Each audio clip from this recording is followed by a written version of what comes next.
Hello, it's Craig, and in this video I'll be showing you all the parts needed to assemble a Pinion touring bicycle. I will show the complete build at the end. After solo bikepacking through Southeast Asia, I decided to make several changes to this new setup. These include adding mudguards and a dropper post, using a different frame, handlebars, and fork geometry, and switching to lighter, narrower tyres. The front wheel set has a mountain bike Rockbao hub with a 25mm Sunringle silver rim and 32 spokes using a 100 by 12mm thru-axle. The rear wheel set has the same with 32 spokes using a 142 by 12mm thru-axle. So they should be durable enough for touring. The tyres are lightweight Continental touring tyres, measuring 700 by 45mm, with puncture protection. I'm using two specialized inner tubes, sized 700 by 1.8 inches. These are the most durable tubes available.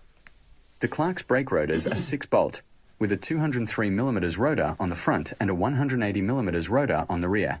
Both are 1.8mm thick. For braking, I'm reusing my Shimano D.I.Y XT4 piston hydraulic brakes together with the brake adapters from my previous setup. Most of all the parts were purchased online, while some have been reused from my previous setup. The bike uses V12 flat pedals with a 170mm crank arm, which I bought second-hand. Some of these brand new Pinion parts are ridiculously expensive. I've also chosen to keep most of the bike in a natural metal finish, so I won't have to worry about paint chips in the future. Mudguards are definitely essential. On my last tour, mud and dirt ended up everywhere. Not having mudguards is unhygienic. After trying many different saddles and suffering from saddle blisters, I now use an old Brook saddle.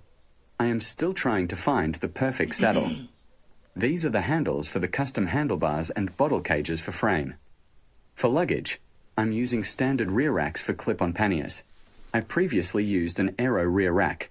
I wasn't happy with it because the bag occasionally came loose, which was dangerous, especially on fast downhill sections.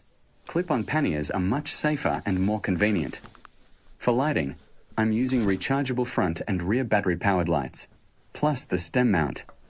This is the 11-degree Atron Velo kickstand from my original Pinion bike.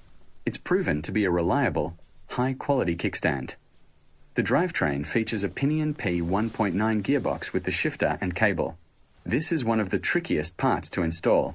I'm also using a Gates CDX belt drive with a Carbon Gates T39 front sprocket with a proprietary blue Pinion tool needed to install it. The T32 rear sprocket with rear hub spacers and a lock ring will need a lock ring tool tightened to around 35 Nm. Important, have a spare T115 carbon belt drive. For the dropper post, I've chosen the Ascent dropper post with a Shimano remote lever, which was rated by Google as being one of the best value for money options. In my opinion, going down hills using a dropper post is very practical.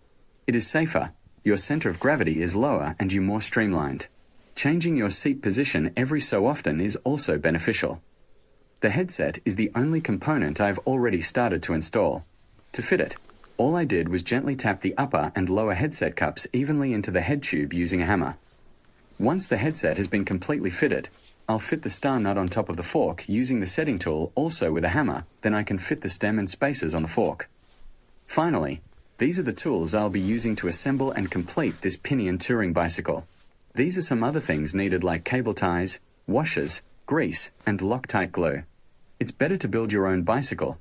It gives you a much better understanding of how everything works and makes it easier to fix problems when they arise. It also saves money. I've come to realize bicycle touring is the ultimate form of freedom for me.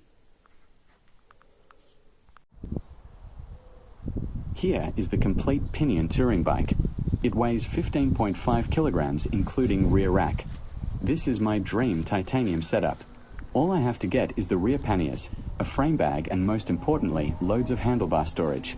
I will buy them in the destination country, where I will start touring. The main reason I like the Pinion belt drive system is its durability for touring, putting your mind at ease with almost zero maintenance.